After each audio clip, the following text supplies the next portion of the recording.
this is Kyle, also known as AlienTude, today with a quick first impressions video of two swords I recently acquired. This is the LK Chen Persian Shamshir, and this is the Ballor Arms kriegsmesser 2.0. So starting with the kriegsmesser, you can probably see it doesn't really fit all the way in the scabbard. I can push it in with a bit of force, but then getting it out requires a lot more force. So I leave it like this.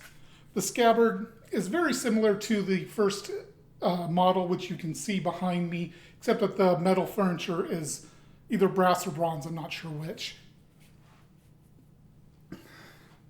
And the blade, the sword, my first thought, so this is first impressions, when I first got this out of the box, the first thing I thought was, oh, the wood parts of the hilt are painted, not stained. I don't really like that. The paint makes it look a little modern and a little cheap to my eyes. I would have much preferred it to be stained different colors, and then if they didn't want to try to stain in different colors like this, just one solid color stain would have been better than the paint. I don't like the paint, especially the orange. It just doesn't look great. On the other hand, the metal part of the grip and kind of into the pommel, this either brass or bronze, looks great and feels great. I really like that. The blade is very nice looking. It has a very similar profile to the first version, which I'll do a comparison between them, a quick comparison in a moment. It has a sharpened false edge and a very sharp true edge. It has, hopefully you can see, a ton of distal taper in it, and that makes it a pretty flexible blade, especially for a single-hander. Or a single edge blade, that's quite flexible, but that's because it gets very, very thin at the false edge. So this is going to be a heck of a cutter, in my opinion. I haven't cut with it yet. I haven't even taken it outside yet, but I'm expecting this to be a razor against water bottles especially. The other thing I want to talk about is how this has evolved from the first kriegsmesser. So let's grab that right now. All right, so here we have the two kriegsmessers. And you can, at least I can clearly see that they are from the same design language, although the newer one has more profile taper, and the hilt is a bit smaller. Like the entire crossguard and quillen tips are a bit thinner on this one. The grip is shorter and swells out at the bottom as opposed to just being straight. And it looks like the curve is about the same. Distal taper, about the same as well. So there is definitely a lot of the same design language here. And that makes sense. They had something going good with the design language on this one, except that it was a little too close to the Albion Connect. This one definitely has another step removed from there. So I think this probably will not cause any criticisms. I'm not the one who can say that though. So they both feel really good in the hand. Both of them feel like they could be used one-handed. I think this one feels a little bit lighter though. Moving on to the Shamshir.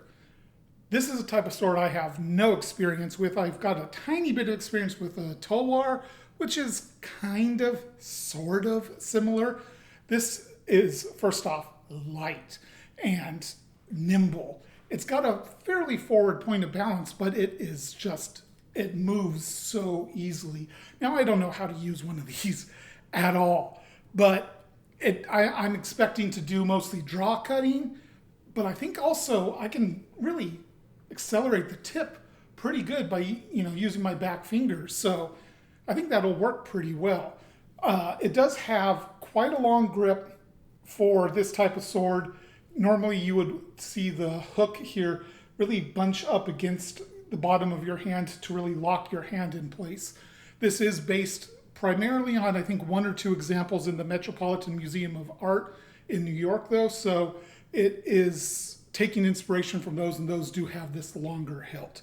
If we look at the spine, it's got a lot of distal taper too.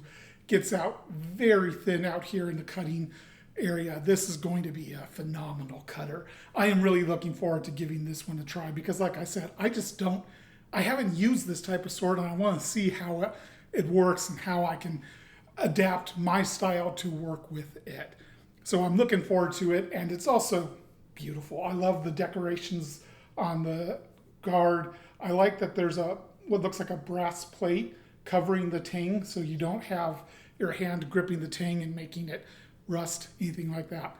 Just like the kriegsmesser, though, this one doesn't fit the scabbard, and this one's worse. I didn't grab the scabbard right now, but I can barely get it in. I have to wiggle it and squish it and force it in, and I don't like doing that, and getting it out was a real problem. I don't know what it is about my climate, but it does not seem to be very favorable to LK Chen scabbards. The wood that they use must not have a lot of variance in how it fits or how it expands and contracts due to the weather here. So unfortunately for me, I pretty much have to keep anything made by LK Chen out of the scabbards. And then, therefore, the scabbards kind of end up not being useful for me. But that doesn't mean they're not good. It just means that my climate is bad for them. And I don't want to end this on a sour note like that, because these are both, the first impressions of both these swords is very favorable. I will say, one other first impression I had with the kriegsmesser, I'm going to put the Shamshir down.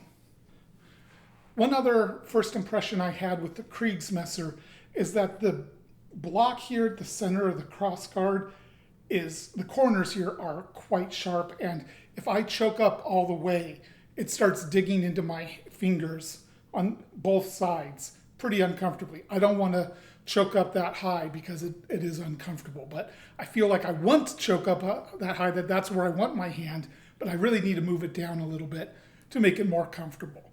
But once I do that, it does move. It does feel comfortable in the hand.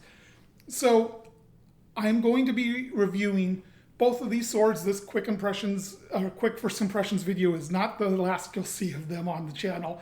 And hopefully they'll be relatively soon. I don't have them on the schedule yet, but I would imagine they might be before the end of the year, but don't quote me on that. But keep an eye out for those videos, and until next time, Alien Tuned out.